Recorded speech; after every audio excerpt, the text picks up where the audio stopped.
Welcome to FM ज्ञान हिंदी। दिवाली पर बच्चों को कमरा साफ करने के लिए इन 6 तरीकों से करें इंस्पायर। जब आप किसी बड़े काम को कर रहे हों जैसे फ्रिज की सफाई, एसी कूलर की सफाई और अलमारी की सफाई, तब आप बच्चों को उदाहरण देकर सफाई करने के ऐसे आसान तरीके बता सकते हैं। दिवाली की साफ सफाई करने से पहले अपने घर के कामों में बच्चों को भी शामिल करने से काम में आसानी आ सकती है। घर में पहले से मौजूद बिना इस्तेमाल के सामान को दोबारा इस्तेमाल किया जा सकता है या फिर ऐसे सामानों को फेंक देना चाहिए। दिवाली आने से पहले घर में फैले सामान को इकट्ठा करने और साफ सफाई में बच्चों से भी मदद ले सकते हैं। घर की सामानों पर धूल की सफाई के लिए कॉटन के कपड़े इस्तेमाल कर सकते हैं।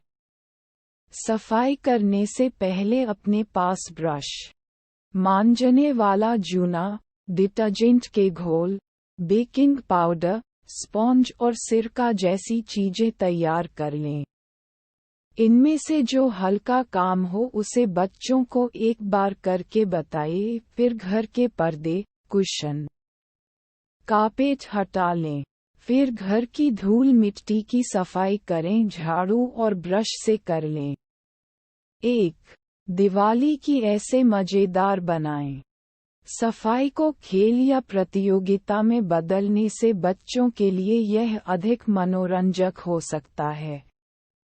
उदाहरण के लिए, आप एक टाइमर सेट कर सकते हैं और उन्हें अपने कमरे को जितनी जल्दी हो सके साफ करने की चुनौती दे सकते हैं, या आप उन्हें समय से काम पूरा करने के लिए इनाम दे सकते हैं, जैसे कि कोई ट्रीट या उनका मनचाहा खिलौना।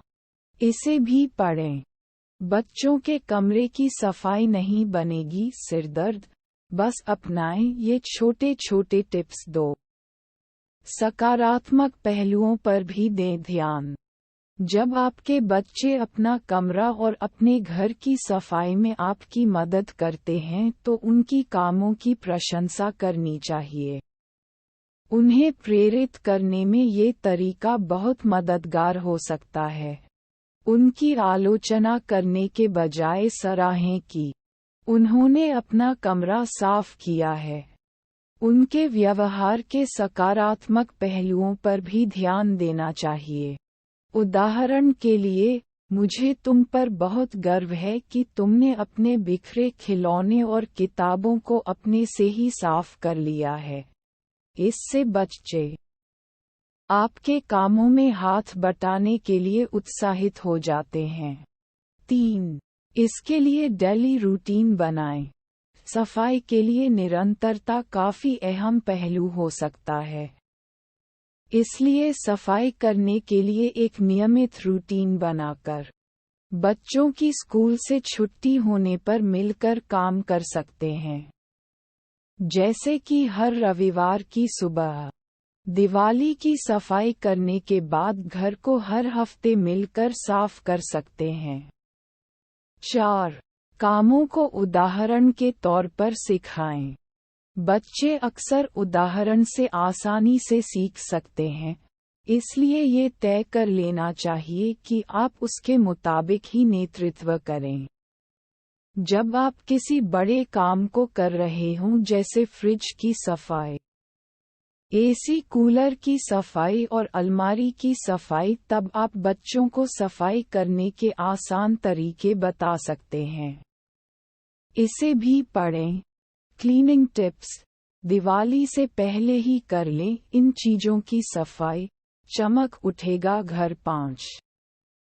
काम को उम्र के हिसाब से बनाएं। ये तय करना महत्वपूर्ण होता है कि आपके बच्चे को दिए गए सफाई के काम उसकी उम्र और क्षमताओं के हिसाब से हों। छोटे बच्चों के लिए उनके अपने खिलौनों को बॉक्स में रखना और अपना बिस्तर सेट करना जैसे आसान काम कराना एक अच्छी शुरुआत हो सकता है। 10 साल से बड़े बच्चों से थोड़ा बड़ा काम कराया जा सकता है, जैसे कि वैक्यूम करना, कार वॉश करना, लिविंग रूम सेट करना या धूल झाड़ना। 6. उन्हें काम की जिम्मेदारी सौंप सकते हैं। अपने बच्चों से काम करने के बीच उनसे उनकी राय भी ले सकते हैं। घर के सामान को कहाँ रखना बेहतर हो सकता है? ऐसे सवाल पूछें। इससे बच्चे सोचने और फैसला लेने में तेज हो सकते हैं। दिवाली की सफाई के दौरान घर को कैसे सजावट करना चाहिए? इसके लिए ऑनलाइन डेकोरेशन करने के तरीके भी खोज सकते हैं। घर को सुंदर और फालतू के सामानों को खाली करने के लिए आप बच्चों से सलाह ले सकते हैं। साथ ही आप कुछ कामों की जिम्मेदारी भी बच्चों को सौंप सकते हैं। इन तरीकों का पालन करके आप अपने बच्चों को दिवाली की सफाई के लिए उत्साह और खुशी के साथ साफ करने के लिए प्रेरित कर सकते हैं। FM ज्ञान हिंदी हमारे YouTube चैनल को सब्सक्राइब करें।